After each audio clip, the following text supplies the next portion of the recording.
अस्सलाम वालेकुम दोस्तों, आज हम वर्डप्रेस की जनरल सेटिंग्स को मुकम्मल करेंगे इन मोस्ट कम्प्रीहेंसिव मैनर्स।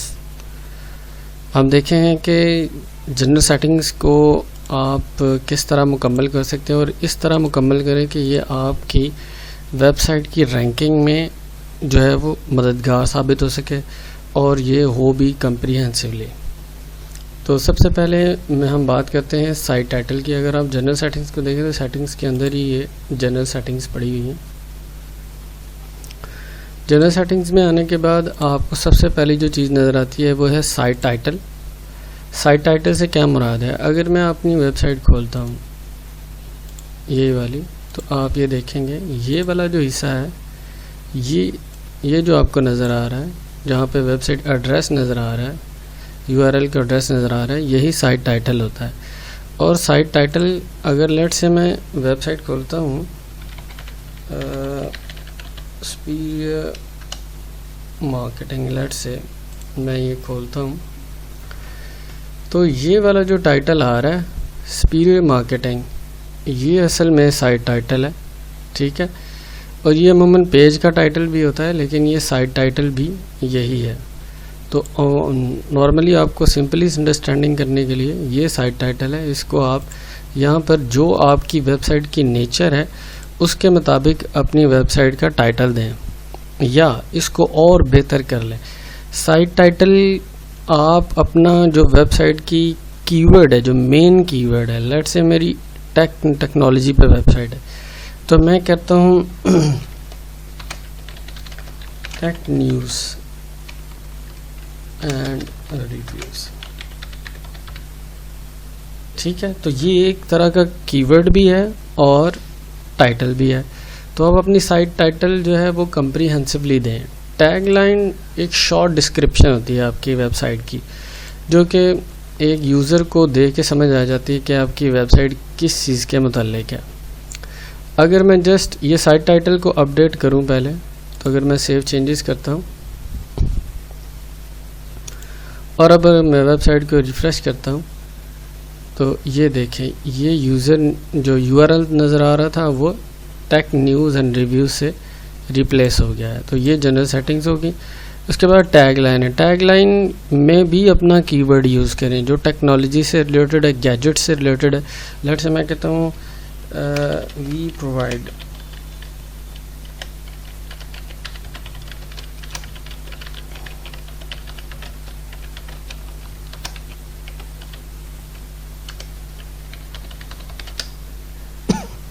ठीक है, we provide information on gadgets. तो ये छोटी सी टैगलाइन भी बन गई और ये मोटो भी हो सकता है आपका, और टैगलाइन भी। टैगलाइन में भी डिस्क्रिप्शन में इस तरह का होना चाहिए कि वो आपकी टेक्नोलॉजी से रिलेटेड या आपकी वेबसाइट की निश के मुताबिक होनी चाहिए। तो इसको भी आप सेव कर दें। उसके बाद वर्डप्रेस एड्रेस और साइट एड्रेस में क्या फ़र्क है?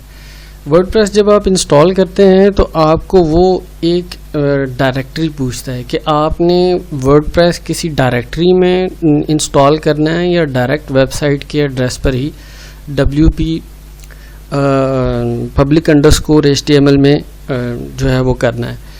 तो अगर आपने अपना एड्रेस वर्डप्रेस का एड्रेस डायरेक्ट यही रखा हुआ है तो इसमें चेंज करने की कोई ज़रूरत नहीं है। अगर आपने /blog रखा हुआ है लेट्स से, क्योंकि बाज़ कंपनीज ऐसी हैं जो कि वर्डप्रेस को एज ए ब्लॉग यूज़ करती हैं, तो वो एज ए /blog पर जाके वर्डप्रेस इंस्टॉल करती हैं और जो उनकी वेबसाइट होती है वो जो है वो वर्डप्रेस पे नहीं होती, वो अमूमन डिफरेंट किसी प्लेटफॉर्म पर हो सकती है। तो वो ब्लॉग के लिए नॉर्मली वर्डप्रेस यूज़ करते हैं। तो अगर आपने कोई डायरेक्टरी बनाई हुई है तो फिर आप वर्डप्रेस का ये एड्रेस यूज़ कर लें, अगर नहीं तो इसको ख़त्म कर दें, या फिर साइट एड्रेस जो है वो तो आपका ऐसे ही रहेगा जैसे है। नॉर्मली जब हम इंस्टॉल करते हैं वर्डप्रेस तो उसके अंदर ये www नहीं आ रहा होता, ये आप लगा दें और यहाँ पर www यहाँ पर भी लगा दें, ठीक है जी। तो वर्डप्रेस जहाँ पर आपने इंस्टॉल किया है वहीं पर आपने वो एड्रेस देना है। जैसे ब्लॉग पर दिया है तो ब्लॉग पर दे दें, डब्ल्यू पे भी दिया है डब्ल्यू पे अपलोड किया है तो वो एड्रेस दे दें, या फिर /WordPress किया हुआ है तो /WordPress की कर लें। लेकिन बेस्ट प्रैक्टिस ये होती है कि आप ये डायरेक्टरी में वर्डप्रेस इंस्टॉल ना करें, आप वर्डप्रेस साइट के ऊपर ही जो है वो इंस्टॉल करें URL पे ही। उसके बाद ईमेल एड्रेस है। ईमेल एड्रेस आपका यहाँ पर आप अपना ओरिजिनल ईमेल एड्रेस दें या वो ईमेल एड्रेस दें जिसको आप रूटीन में यूज़ करते हैं, क्योंकि जितने भी नोटिफिकेशंस होंगे आपकी वेबसाइट पर, कोई न्यू रजिस्ट्रेशन होती है, आपको कोई आपके कॉन्टैक्ट फॉर्म से जो है वो मैसेज सेंड करता है, तो आपको ये नोटिफिकेशन आपके इसी ईमेल पे जाएगा जिस ईमेल पे आपने जो ईमेल आपने रखा होगा। इसके अलावा अगर आपकी वेबसाइट का पासवर्ड गुम गया है और आपने पासवर्ड रिकवर करना है तो उसके लिए भी आपको इसी ईमेल की ज़रूरत पड़ेगी सॉरी। तो आपने ईमेल जो है यहाँ पे ज़रूर देना है। ईमेल देने के बाद आप मेंबरशिप पे आ जाए। मेंबरशिप का मतलब है एनीवन कैन रजिस्टर्ड, यानी अगर आपने अपनी वेबसाइट पर लोगों को रजिस्ट्रेशन का मौका देना है कि वो आके या तो आपके सब्सक्राइबर बन सकें, कंट्रीब्यूटर बन सकें, ऑथर बन सकें, एडिटर बन सकें, एडमिनिस्ट्रेटर बन सकें, तो फिर आपको ये वाला चेक बनाना होगा। अगर इसको अनचेक रहने देंगे तो इसका मैं डिफरेंस आपको बताता हूँ। अगर मैं सेव चेंजेस करता हूँ, मैं साइट को लॉग आउट किया है मैंने, ये लॉग आउट हो गई है पहले से। ये देखें यहाँ पर सिर्फ लॉस्ट योर पासवर्ड आ रहा है और back to tech news and reviews, ये साइट का टाइटल आ रहा है। तो यहाँ पर रजिस्ट्रेशन का कोई और चीज़ यहाँ पर नहीं आ रही। तो अभी मैं आपको दिखाता हूँ कि अगर हम इसको चेक कर देंगे तो यहाँ पर रजिस्ट्रेशन का टैब भी नज़र आना शुरू हो जाएगा।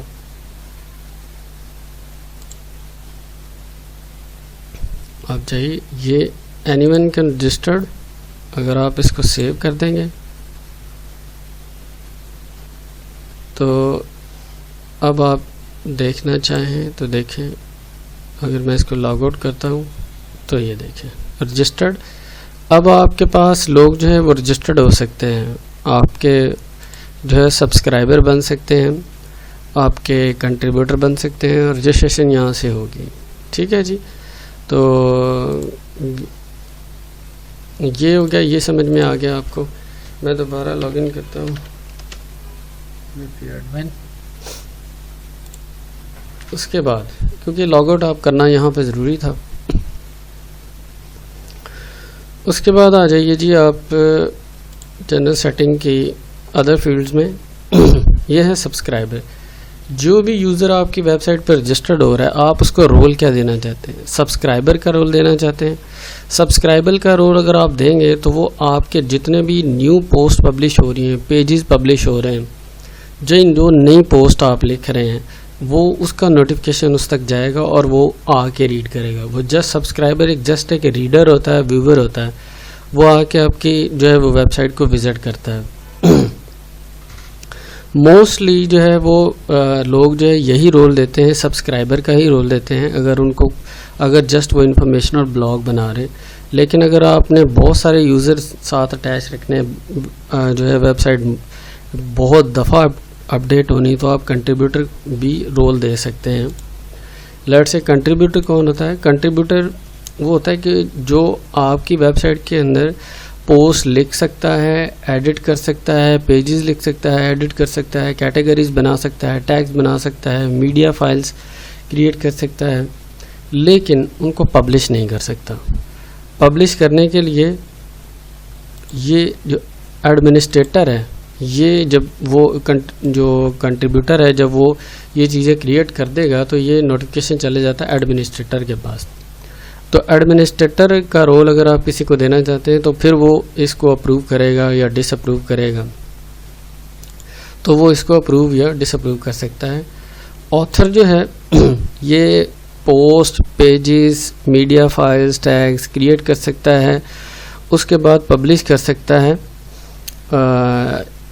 लेकिन इसको किसी भी अप्रूवल की ज़रूरत नहीं थी। अगर आपने किसी को कह दिया जी कि जी मेरा ये ऑथर बना दिया है, तो वो फिर पोस्ट पब्लिश कर सकता है, पेजेस भी पब्लिश कर सकता है, और उसका रिव्यू में नहीं जाएगा आर्टिकल या पेजेस, वो डायरेक्ट पब्लिश हो जाएगा, उसको ना एडमिनिस्ट्रेटर के पास जाएगा ना एडमिन के पास जाएगा। अगर आप किसी को एडिटर का रोल देते हैं कि जी नया आने वाला रजिस्ट्रेशन मेरे पास एज एडिटर हो लोगों की, तो फिर वो पब्लिश भी कर सकता है, पोस्ट जो है वो पेजेस भी पब्लिश करता है, मीडिया फाइल्स क्रिएट कर सकता है एडमिन के अप्रूवल के बगैर, और प्लस वो मैनेज करता है आपके कमेंट्स, उनको एडिट करता है पेजेस को, और पोस्ट को भी एडिट कर सकता है। तो ये एडिटर के सारे रोल होते हैं। लेकिन नॉर्मली आप सब्सक्राइबर ही रखें तो बहुत बेहतर है, क्योंकि अगर आपका कोई और मकसद नहीं है कि जस्ट आपका मकसद ये है कि मेरी वेबसाइट पर पोस्ट आकर लोग पढ़े, तो फिर बेस्ट ऑप्शन ये है कि आप उसको सब्सक्राइबर ही रहने दें। तो बाकी मैंने आपको बता दिया कि ये क्या इनके रोल क्या क्या हो सकते हैं। बाय डिफ़ॉल्ट रोल आप सब्सक्राइबर ही रहने दें। उसके बाद साइट लैंग्वेज है, आप जो सी लैंग्वेज चाहें उसमें क्रिएट कर सकते हैं। ये एक फ्लेक्सिबिलिटी अब वर्डप्रेस आपको दे रहा है। तो नॉर्मली अगर इंग्लिश में ही रहने दें, अगर आपने किसी और लैंग्वेज में जाना है तो लैंग्वेज में चले जाएं। उसके बाद है जी कोऑर्डिनेटेड यूनिवर्सल टाइम है। आप टाइम जोन कोई भी सिलेक्ट कर सकते हैं यहाँ पे, या तो यूनिवर्सल जो कोऑर्डिनेटेड टाइम जोन है उसी को फॉलो कर लें। इसका मतलब ये है कि आपकी साइट जो है उस पर आर्टिकल यूनिवर्सल टाइम के मुताबिक होंगे। उस पर जो है वो यूनिवर्सल टाइम जो है उस वक्त जो है वो 11:27 हुए। रिफ्रेश करेंगे तो थोड़ा आगे निकल जाएगा ये। तो उसके बाद लोकल टाइम भी यही शो कर रहा है। अगर आप चाहते हैं कि नहीं मैं अपनी कंट्री के लिहाज से रखना चाहता हूँ, तो फिर आप अब चले जाएं। लेट्स से मैं पाकिस्तान में हूँ, तो मैं कह रहा हूँ जी पाकिस्तान UTC टाइम जोन, इस पे क्लिक करता हूँ तो ये मुझे बता रहा है जी कि ये देखें UTC +5 है। तो मैं यहाँ पर जाकर इसको सिलेक्ट करता हूँ और आगे निकलता हूँ +5। ये +5 मैंने सिलेक्ट किया है और इसको मैंने कर दिया सेव चेंजेस। तो मेरे पास 4:31 यहाँ पे आ रही, जो एग्जैक्ट मेरे लैपटॉप का भी टाइम है। तो यूनिवर्सल टाइम जो है वो ये है, लेकिन लोकल टाइम जो है ये है जी। तो इसका ये फ़ायदा होता है कि अगर आपने एनालिटिक्स लगाया हुआ है आपकी वेबसाइट पर, तो एनालिटिक्स की रिपोर्ट भी आपके टाइम जोन के मुताबिक जनरेट होगी। उसके बाद क्रॉलर भी आप इसी टाइम पर आपको क्रॉल करेगा, और वेबसाइट पब्लिश पर जो आपकी पोस्ट पब्लिश का जो टाइम आ रहा होगा वो भी सेम यही आ रहा होगा। तो ये आपकी मर्ज़ी है, आप ये सिलेक्ट करना चाहें तो सिलेक्ट कर सकते हैं। नॉर्मली मोर देन 98% लोग इसको चेंज नहीं करते, लेकिन ये आपकी इन्फॉर्मेशन के लिए मैंने आपको बता दिया है। उसके बाद डेट फॉर्मेट है, जो मर्ज़ी आप रख लें, ये वो सारे डेट फॉर्मेट पड़े हुए हैं। उसके बाद टाइम फॉर्मेट है, आप इस तरह रख सकते हैं, इस तरह रख सकते हैं, इस तरह रख सकते हैं, जिस तरह आप चाहें।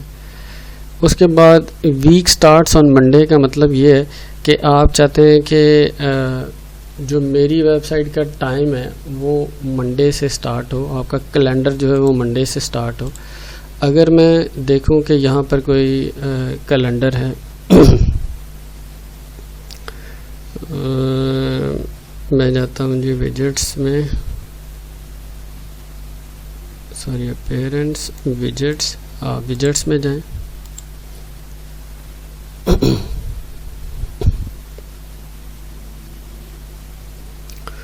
यहाँ पे देखें ये कैलेंडर पड़ा हुआ है। अच्छा, कैलेंडर को मैं शो करवाता हूँ डिफ़ॉल्ट साइड बार पर, और इसको ऐड विजेट करता हूँ। डन हो गया जी। और उसके बाद मैं जाता हूँ किसी पोस्ट पर,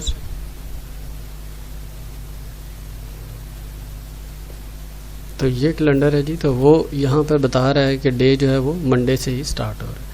अगर आप यहाँ से कुछ चेंजेस कर देंगे तो वो चेंजेस लेट से अगर आप वेडनेसडे से करते हैं, ट्यूसडे से करते हैं, तो वो उस हिसाब से चेंज हो जाएगा। तो वो स्टार्ट्स डे जो है वो मंडे से स्टार्ट होगा आपका कैलेंडर वहाँ से। तो आपकी पोस्ट वगैरह ये वहाँ से देख सकते हैं यूजर्स।